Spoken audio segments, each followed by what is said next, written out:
خۆشەویستان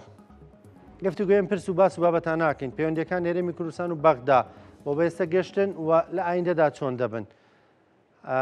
هەندێک سەباز لەسەر ئەمە دەکەین گفتوگۆش دەکەین لەسەرەوەی دوێنێ دادگای باڵای فیدرالی داوایەکی ڕەت کردەوە کە لەسەر پەرلەمانی کوردستان تۆمار کرابوو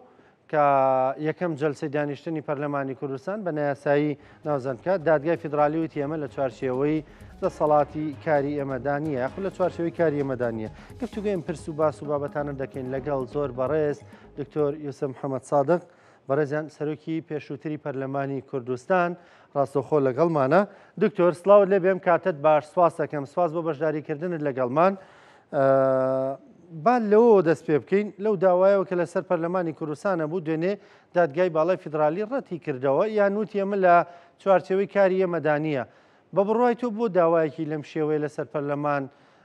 تۆمار بکرێ و دادگا بۆ ڕەتی کردەوە چونکە هەندێک ینی خەونیان لەسەر بیناکرده بوو کە دادگای فیدرالی بێتەوە سەرخەت و پەرلەمانی کوردستان دانیشتنی یەکەم جەلسە بە نایاسایی ناوبەرێت. بەنای خۆی گەورە سڵاو لە جەنابەت و بینەرانی بەڕێزی کورسات. لە ڕاستیە ئێمەمانزانی کە ئەم داوانە ڕەدەکرێتەوە چونکە فعلەن ئەو داوانە بەو شێوەیە لە اختصاصی دادگای باڵای فیدرالی نییە و دادگای باڵای فیدرالی ئەوەی کە پەیوەندیدارە بە هەرێم چەند بابەتێکە یەکەمیان نادەستوری بوونی یاسا و پەیڕەوەکان کە ئەگەر لە هەرێمی کوردستان دەربچێ و لە هەمان کاتیشە ئەو بابەتانەی کە پەیوەندیدارن بە کێشەی تایبەتمەندی دادگاکانی هەرێمی کوردستان و دادگاکانی پارێزگاکانی تری عێراق کە ئەگەر کێشەیەک بێتە نێوانیانەوە لەوەی کامیان تایبەتمەندە ئەوە دیسانەوە دادگای باڵای فیدرالی یەک لایەکاتەوە و یان ئەو کێشانەی کە لە نێوان حکوومەتی هەرێم و حکوومەتی اتحادیە تکایەوە و یەکێک لەم دوانە کێشەکە بەرێتە بەردەم دادگای باڵای فیدرالی تایبەتمەندەلی ئەم بابەتەی کە یعنی برایە بەردەم دادگای باڵای فیدرالی لە تایبەتمەندی دادگای باڵای فیدرالی نەبوو بۆیە دادگای باڵای فیدرالی ڕەتی کردەوە و من چەند جار لە چەند مداخلەیەکی تر لەگەڵ جەنابتان و لەگەڵ زۆرێک لە کەناڵەکانی ڕاگەاندنەوە باس کردووە کە ئەمە لە تایبەتمەندی دادگای باڵای فیدرالی نییە. یعنی ئەگەر هەر داوایەکە بیتە بەردەم دادگای باڵای فیدرالی پێویستەکات بەباشی دراسی بکەی و فعلەن بزانی کە تایبەتمەندی و دادگایە و بیسەلمێنی بۆ دادگاکەکەوە تایبەتمەندی و دادگایەوە شتێکی تریشمان پێڵێت بەڵە فەرموو ببوورە بە ئەمە تەواو بکەم. یعنی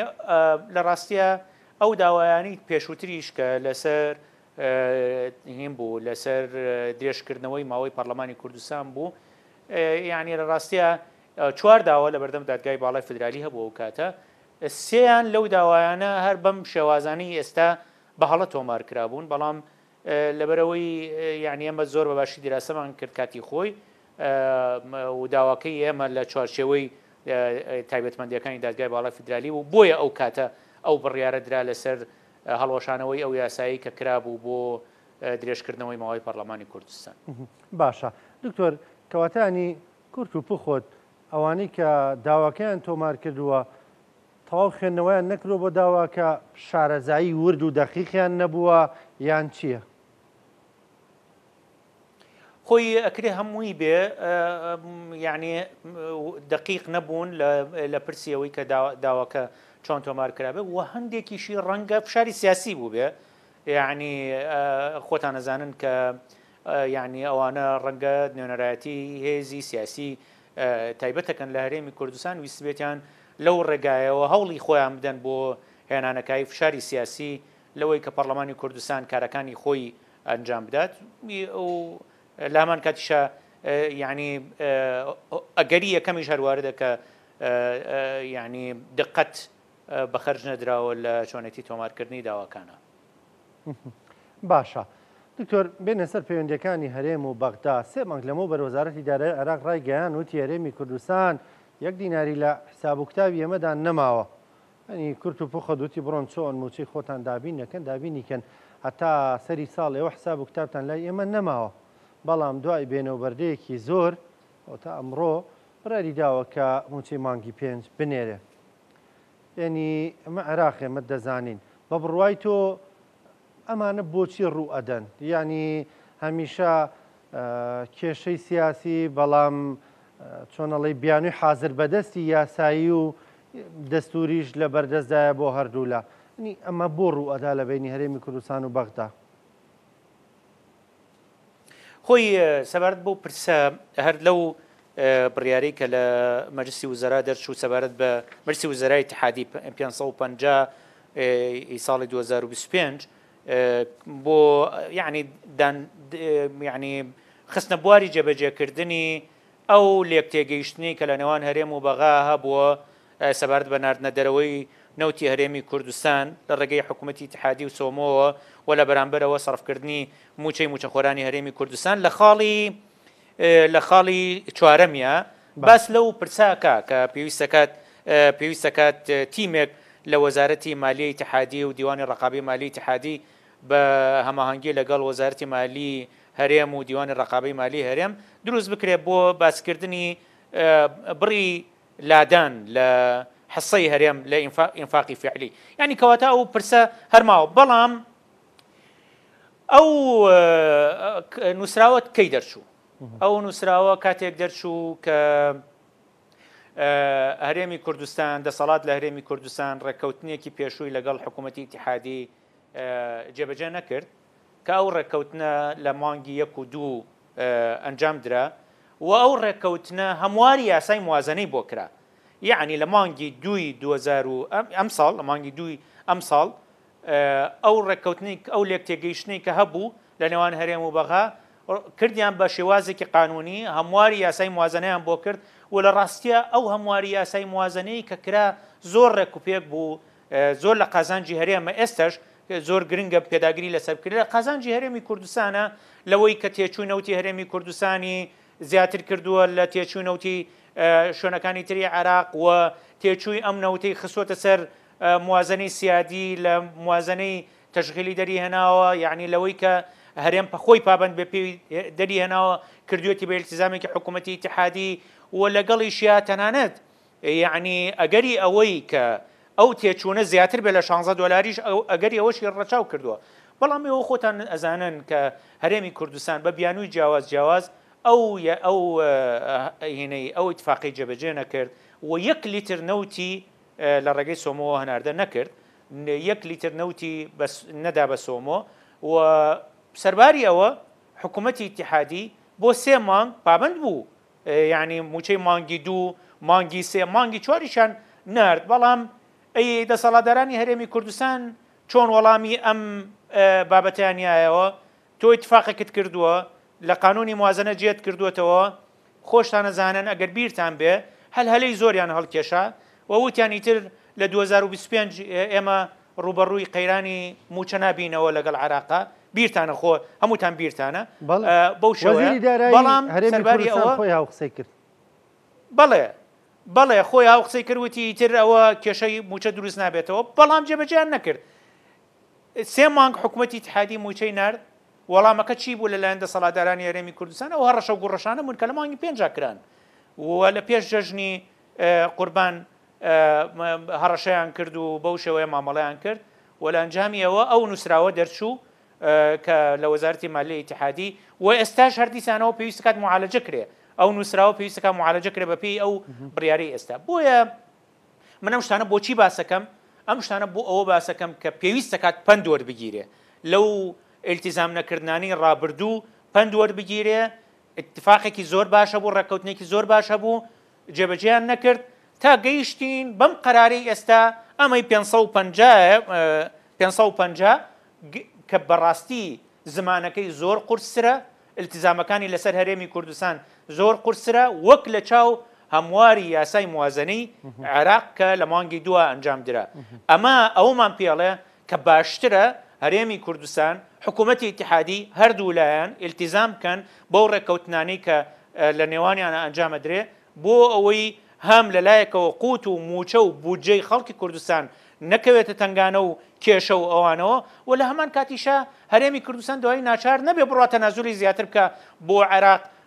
بۆ ئەوەی کە موچەوەوانە بێت. باشە دکتۆر کەواتانی بم قسانە دەردەکەوێت زمانی هەڕەشە دەتوانین بیبینەوە مافەکانمان بەدەست بێنین یان زمانی گفتوگۆ و لێک تێگەیشتن ینی دەبینین بۆ نەسەرۆکی یەکێتی نیشتیمانی کوردستان سەردانێکی بەغدای کرد من حەزەکەم وەکو ئەکادیمیەک ڕای تۆ بزانم لەسەر ئەو سەردانە لەو کاتەدا خۆی لە ڕاستیە بەدڵنیاییەوە زمانی گفتوگۆ بۆ ئێمە لەگەڵ حکوومەتی اتحادی زمانێکی ئێجگار گونجاوترە وەک لە زمانی هەڕەشە و گوڕەشە و شتێک کە خۆت کە نەشتوانی جێبەجێ بکەی یعنی ئێستا گەردەسەڵاتدارانی هەرێمی کوردستان لە دوای ئەو هەڕەشانەی کە کردیان بۆ یەک مانگ موچەی خەڵکی هەرێمی کوردستانیان دابین بکردایە لە پارەی ئەو نەوتەی کە بە قاچاقیە فرۆشرێ لە پارەی دەواازە سنووریەکان لە پارەی ئەو داهاتی ناوخۆ لە پارەی ئەو یعنی ئەوەی کە لە هەرێمی کوردستانە هەیە بیان توانێت موچەی مانگێک دابین بکەن حەقیان بوو هەڕەشە و گوڕەشە بکەن بەڵام کە تۆ نەتوانی ئەمە بکەی بۆچی نایە لەگەڵ حکوومەتی اتحادی ڕێککەوتن ئەنجام بدەیت وەکو ئێساەوەی کە ڕێککەوتنێک ئەنجام درراوە و ئەم ڕێککەوتنە ئێستا ئەوەتە ئەمڕۆ بۆ بەوادرەکانی دەرکەوت سەرباری ئەوەی کە خەریک و جارێکی ترتێک بدرێتەوە ئەو بەوادرەکانی دەرکەوتووە و ئەمڕۆ ئەوە پێشەوەی کە بینە ناوان بەرنمەیە و وەزارەتی دارایی اتحادی ڕایگەیان کە موچەی مانگی 5 ڕەوانەی هەرێمی کوردستانەکەن بەڵام ئاماژەی بەوەیەوە لەو بەیانی کە دەریان کردووە بەردەوامە بن لە جێبەجێکردنی ئەو بڕیارەی ئەنجومەنی وەزیرانی عێراق و بڕیارەکانی دادگای باڵای فدرالی و قانونی موازنە ئەگەر هەرێمی کوردستان پابند بێ بینەکەن چ بۆیە زۆر گرنگە بە زمانی گفتوگۆ بە زمانی چارەسەرکردنی کێشە و گرفتەکان مامەڵە لەگەڵ حکوومەتی اتحادی بکرێ و ئێمە کیانێکی دەستورین لە چوارچێوەی دەوڵەتی عێراقا بۆی ئێمە وا باشترە کە ئەم یاری مشکوبشیلەیە لە نێوان هەرێمی کوردستان و عێراقا کۆتایی پێبهێنرێ و لە بری ئەمە هەوڵی ئەوە بدرێت کە کێشەکان لە ڕێگەی گفتوگۆ چارەسەر بکرێ نەک لە ڕێگەی زمانی هەڕەشە و گوڕەشە و ئەوە کە متەبع و بەداخەوە خەریک وەکو باسم کرد خەریک بۆ ئەو لێک تێگەیشتن و ڕێکەوتنانشی کە هاتوونە کایەوە لە یەک دوو ڕۆژی ڕابردوو بە قسەکانی مەسرور بارزانی تێک بچێتەوە کە خۆشببختانە ئێستا جارێکی تر لە ینی ئەوە تا ئێوازانن هەرێمی کوردستان نەیتوانیەوە بە تەواوەتی پابند بێ بەو ڕێککەوتنەی کە هاتووتەکایەوە بەهۆی ئەو هێرشە درۆنیانەوە بێ بیان بە هەر هۆکارێکی ترەوە بێ بەڵام ئەوە تا حکوومەتی اتحادی ئەمڕۆ دەستی کردووە بە جێبەجێکردی التزاماتی خۆی گرنگە هەمومان چاومان لەسەرەوە بێ کە هەرێمی کوردستان و دەسەڵاتی هەرێمی کوردستان بەو شێوەیە کە ئەتوانێت ملتەزم بێ بە التزاماتی خۆی بۆەوەی کێشە بۆ موچەخۆرانی هەرێمی کوردستان دروست نەبێتەوە باشە دکتۆر ئەمە تەسلیم بوونە ئەمە خۆڕادەستکردنە ئەمە سازشکردنی ناو بنین یان نا ئێمە لە چوارچێوەی عێراقێکدا سەڕورە واقعەکە وامان پێ دەڵێ کە دەبێ وا مامەڵە بکەین لە ڕاستیان لە چاوی ئەو زمانی هەڕەشە و گوڕەشەی کە بەکاریان هێنا لە پێشەژن و لەوەی کە دەرفەتی زێڕینی تریان هەبوو ڕێککەوتنی متەوازن لەگەڵ حکوومەتی اتحادی بکەن و نەیان کرد لەوەی کە ڕێککەوتنی متەوازنتر هەبوو وەکو باسم کرد ئەوەی هەمواری یاسای موازنە جێبەجێیان نەکرد ئێستا پابندبوونیان بەما وەکو شێوەیەک لە تەسلیم بوو نەخوێنرێتەوە یعنی وازحە وەکو شێوەیەک لە خۆچەماندنەوە ئەخوێنرێتەوە لەبەرەوەی پێشووتر ڕازی نەبوون بەو ڕێککەوتنە متەوازنانە هەڕەشە و گوڕەشەیان کرد ئەوە سەرکەوتوو نەبوو بەڵام ئێستش ئەمە نەچۆ بچێ جێبەجێکردنی ئەم ڕێککەوتنە دەرفەتی ئەوەیە نەتەکایەوە کە شێوەیەک لە زمانی لێک تێگەیشتن و گفتوگۆ لە نێوان هەرێمی کوردستان و عێراق بێتەکایەوە لە نێوان هەرێمی کوردستان و حکوومەتی اتحادی بێتەکایەوە و ئەو شێوازی پەیوەندی پێکدادان و دژیەکوەستانەوەی بگۆڕێ بۆ شێوازی پەیوەندی یەکتر تەواوکردن لەگەڵ حکوومەتی اتحادی ئێمە لە ماوەی ڕابردوو وەکو دامەزراوەکەمان گفتوگۆیەکمان دروست کرد لە نێوان هەندێک لە نخبەی ئەکادمی ئێرە و عێراق یعنی ئستنتاجی سەرەکیمان ئەمە بوو ئەو شێوازە مامەڵەیە بگۆڕێ بۆ پەیوەندی یەکتر تەواوکردن لە ڕووی ئابووری لە ڕووی وزە لە ڕووی ڕێگاوبان و هاتوچۆوانە لە ڕووی گەشت و گوزار لە ڕووی ئاو بگۆڕێ بەو شێوەیە و لەم ڕوانگەیەوە خەڵکی کوردستان پشوویەک بە ئارامیەک بات لە 2014ەوە خەڵکی کوردستان بەردەوام لە دڵەڕاوتی ئەوەیە کە ئایا موچەیە ئەو تەڵان هەموو تەنها موچەخۆریش نییە ئەوەی بازاڕیش هەموو خەڵک یعنی دڵی لەسەر دەستی لەسەر دڵێتی کە ئایا موچەیان نایەت حقیتر پشوویەک بدرێ بە خەڵکی کوردستان و ئەم شێوازە مامەڵەیە کۆتایی پێ بهێنرێ وەکو باسم کرد پەیوەندیەکە گۆڕانکاری بەسەرا بێ. پێویست بە قسەکانی پێشوت کەوتو وەکو جۆرێک لە سازش دەبیندرێ زۆر جار بەرپرسانی هەرێم بەرپرسانی باڵا دەڵێن ئێمە ئامادەیەم و سازشێکی نەگەر لە پێناوی میلەتی خۆماندابێ لە پێناوی خۆشگوزەرانی میلەتی خۆماندابێ ئامادەین سازش بکەین ئامادەین هەر جۆرە نەرمیەکیش بێ بینوێنین. پێدوان ئێمەژە لەو چوارچێوەیەدا بووە؟ هیوادارم بەو شێوەیە بێ و فعلا ئەم سازشکردنە لە پێناوی قوت و موچەی خەڵکی کوردستان بێ و ئەوەی ئەمە ئەسەلمێنێ کە ئەگەر لە پێناوی ئەوە کردوێتیان ڕاستەکەن لە پێناوی ئەمە کردوێتیان ئەوەیە کە بەردەوام بن لەسەر ڕێکەوتنەکە کێشە بۆ ڕێکەوتنەکە دروست نەکەن گرێوگۆڵ بۆ ڕێکەوتنەکە دروست نەکەن یعنی سەیری کە یعنی جەنابەت سیر کە لە ماوەی ڕابردوو بۆچی ڕێکەوتنی قانونی موازنەیان جێبەجێ نەکرد هەموو کێشەکانیان لەو ڕێکەوتنی قانونی موازنەیە ئەوە بوو کە یعنی ئەنویست ئەو نەوتەشی بۆ تێچووی ناوخۆ بەکارهێنن ئەو نەوتەش حکوومەتی اتحادی ئیلزام بکەن کە $16 بۆ ئەو نەوتەش کە بۆ تێچووی ناوخۆیە $16 بە کە ئەمە دوایی کە سەیری راپۆرتەکانمان کرد بۆچی پێداگری لەسەر ئەماکەن چونکە بەرژەوەندی پاڵاوگەی کۆمپانیەکانی خۆیانی تایە باشە یعنی ئەم هەموو مانگە خەڵکی کوردستانیان خستە لەڕۆکەوە لە پێناوی بەرژەوەندی کۆمپانیەکانی خۆیانە ئەگەر فعلا ئەم نەرمینواندنیان لە پێناوی موچە و قوتی خەڵکی کوردستانە حق التزام کەن بۆ ڕێکەوتنی کە کردوانە لەگەڵ حکوومەتی اتحادی بۆ هۆیلانی کەم تا کۆتایی ئەم ساڵ کێشە بۆ موچەی خەڵکی کوردستان دروست نەبێت. باشە دکتۆر ینی بەگشتی ئێستا دۆخی کورد لە باشووری کوردستان پەیوەست بە دۆخە گشتیەکە هەم لە ڕۆژاوە هەم لە باکوور چۆن دەبینی؟ خۆی لە ڕاستیە ئێوەزانن کە ئێستا ئەم ناوچەیە هەمووی لە شەڕێکی گەورەیە لە ململانەیەکی زۆر گەورەیە و ئەمە وای کردووە هەم دەرفەت بێتەکایەوە هەم مەترسیش لە ئارایە بێ و ئێستاوە ئەبینین کە لە ڕۆژاوا مەزلوم عەبدی بە نوێنەرایەتی ئەو کیانەی کە لە ڕۆژاوا هەیە لە گفتوگۆیە و لەگەڵیشیا هێزە سیاسەکانی تریش طبعاً وەفدێکی هاوبەشیان دروست کردووە لە گفتوگۆن لەگەڵ دیمەشق بۆ چەسپاندنی مافەکانی گەلی کوردستان و ئەو گەلانەی کە لەگەڵ گەلی کوردستان لە ڕۆژاوا ئاژین ڕێککەون لەگەڵ ئەحمەد شەرع کە ئێستا سەرۆکایەتی سووریاکە بۆ دەسەڵاتێکی ڕاگوزەر لە هەمان کاتیشە لە باکوور پرۆسەیەکی ئاشتی دەستی پێ کردووە و پەکەکە چۆتە ناو گفتوگۆ بە سەرۆکایەتی بەڕێز عەبدوڵڵا وەجەلان و لە هەمان کاتیشە دەم پارتی ئەوانیش لە گفتوگۆن لەگەڵ هێزە سیاسیەکانی تری تورکیا و لەگەڵ سەرۆکایەتی تورکیا بۆ دەستپێکردنی یعنی پرۆسەی ئاشتی و لەو چوارچێوەیە بینیمان کە لە ماوەی ڕابردوو ئاهەنگ یعنی مەراسیمێکی سووتاندنی چەکەکانی پەکەکە لە ناوچەی سلێمانی لە پارێزگای سلێمانی ئەنجام درا یعنی ئەمە ئەومان پێڵەیە سێری کە پەکەکە و دەم پارتی هەنگاو بەرەوە ئاشتیانیان لە چوارچێوەی دەوڵەتی تورکیایە ئەمە ئێمەش حەقەپەندی لێوەربگرین بەوەی کە ئێمە زۆر زیاتر لە یعنی هێزە سیاسیەکانی کوردی باکوور مافەکانمان لە چوارچێوەی دەوڵەتە دەستوری هەمیشەی عراقە چەسپاوە هەرێمێکی فدرالیمان هەیە ڕاستە کێشەکانمان بەردەوامە لەگەڵ حکوومەتی عراقی بەڵام ئەمە ئەومان پێڵەیە کە ئەو هەموو ساڵە شەڕ و خوێنڕێژی لە باکوور لەلایەن تورکیا و دژ بە گەلی کوردستان سەرکەوتوو نەبووە و ئەوە تا پەکەکە هەنگاو بەرەوە ئاشتێنێ ئێمەش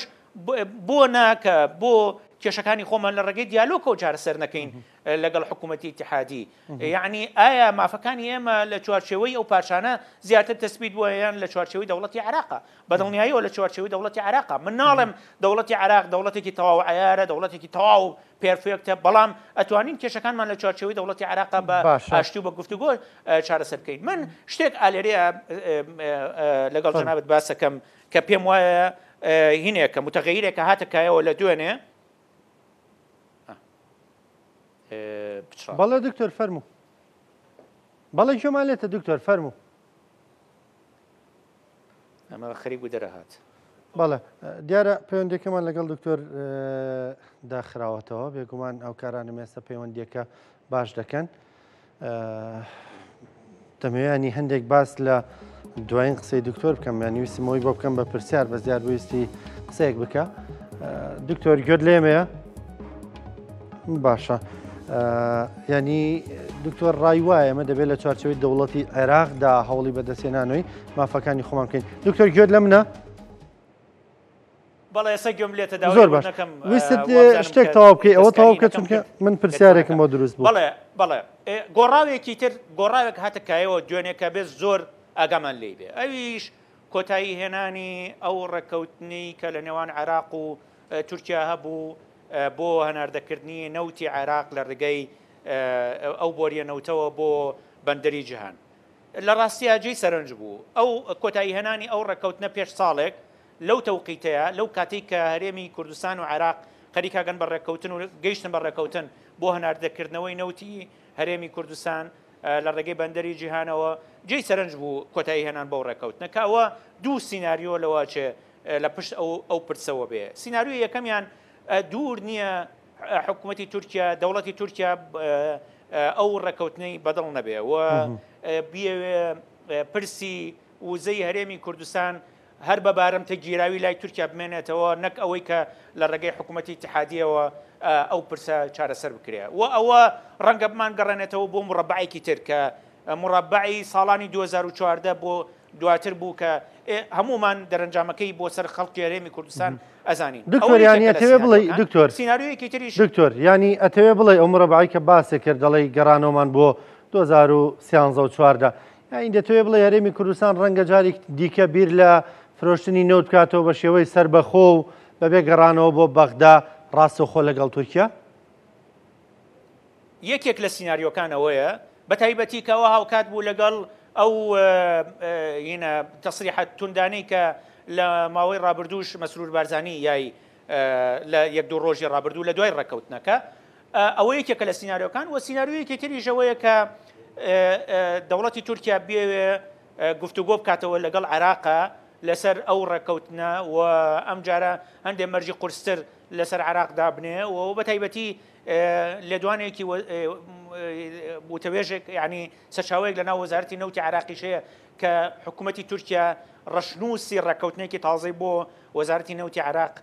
ناردووە بۆیە پێویستە کات بە وریاییەوە مامەڵە لەگەڵ ئەو گۆڕاوەش بکەین و ئەو گۆڕاوە نەبێتە هۆی ئەوەی کە ئەم لێک تێگەیشتانەی کە ئێستا هاتوونەتەکایەوە التزامی پێوە نەکرێ یعنی پێویستەکە سوود لە زمانی ڕابردوومان وەربگرین هەرێمی کوردستان بە شێوەی سربەخۆ نەوتی لە ڕێگەی تورکیاوە فرۆشت بەڵام ئەوە نەبوویەوەی ئەوەی کە موچە و قوت و بوجەی خەڵکی کوردستان دابین بێ بۆیە سیناریۆی ئەوە ئەبێ وریای بین باشە یانی تۆ ترسە دەیەم لێک تێگەیشتانە گرفتی بۆ دروستکرا قەلەی بۆ دروستکرا لانی کەم ینی کاتی بێ بۆ تێپەڕاندنی چەند مانگێ بێ دوای دیسانەوە هەرێم و بەغدا وەکو دەڵێ شیر و تیر لێک بسون دوور نییە یعنی ئەمە واردە من نامەوێت لە ئێستاەوە نوقلانی خراپ لێ بدەین و ناومێدی دروستکەین بەڵام پێویستە کات هەمومان چاومان لەسەرەوە بێ ڕقیب بین لەسەرەوەی ئەو ڕێکەوتنانە جێبەجێ بکرێ ڕاستیەکەشی لێت ناشارمەوەی کەسایەتێکی وەکو بەندەژ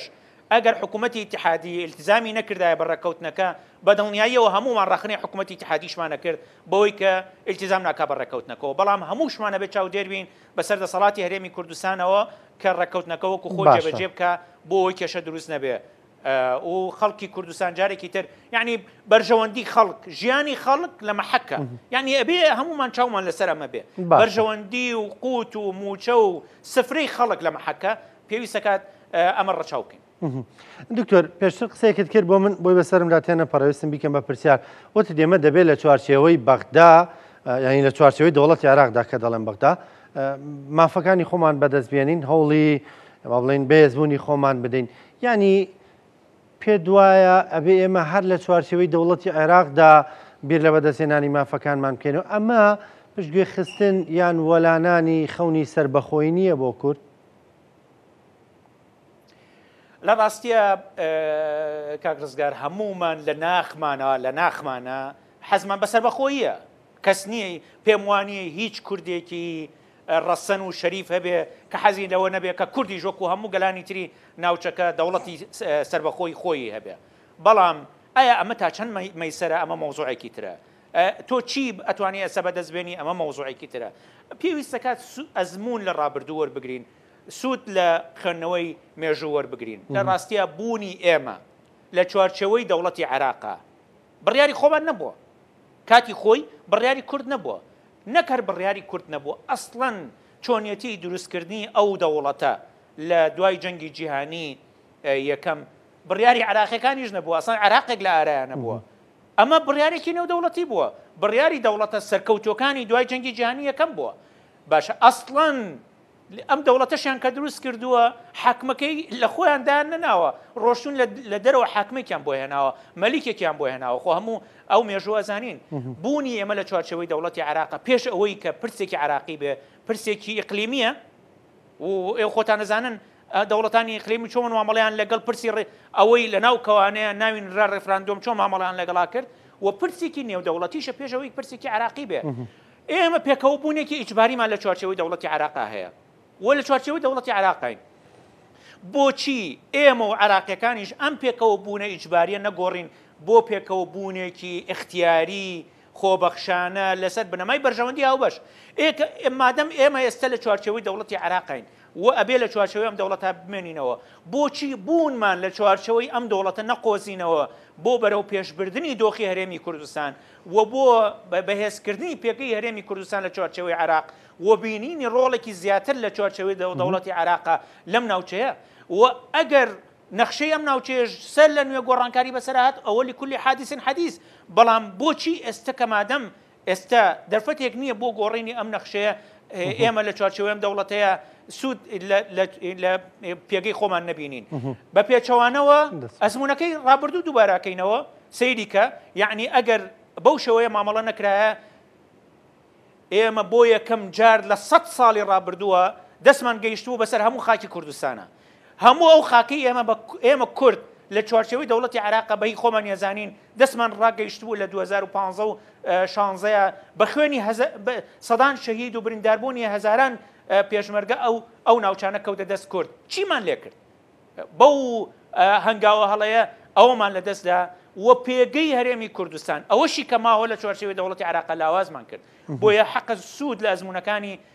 لە ئەزمونە تاڵەکانی ڕابردوو وەربگرین و ڕۆ و داهاتوو هەنگاو بنین بۆ بەرەو پێشوو. زۆر بەڕێز دکتۆر یوسف محەممەد سەرۆکی پێشووتری پەرلەمانی کوردستان، سپاس دەکەم. سپاس بۆ بەشداریکردنی لەگەڵمان، سپاس بۆ خوێندنەوە و شیکاریەکەت. خۆشەویستان بەردەوامین پشێکی کوردوەرەگرین و دێنەوە خزمەتتان.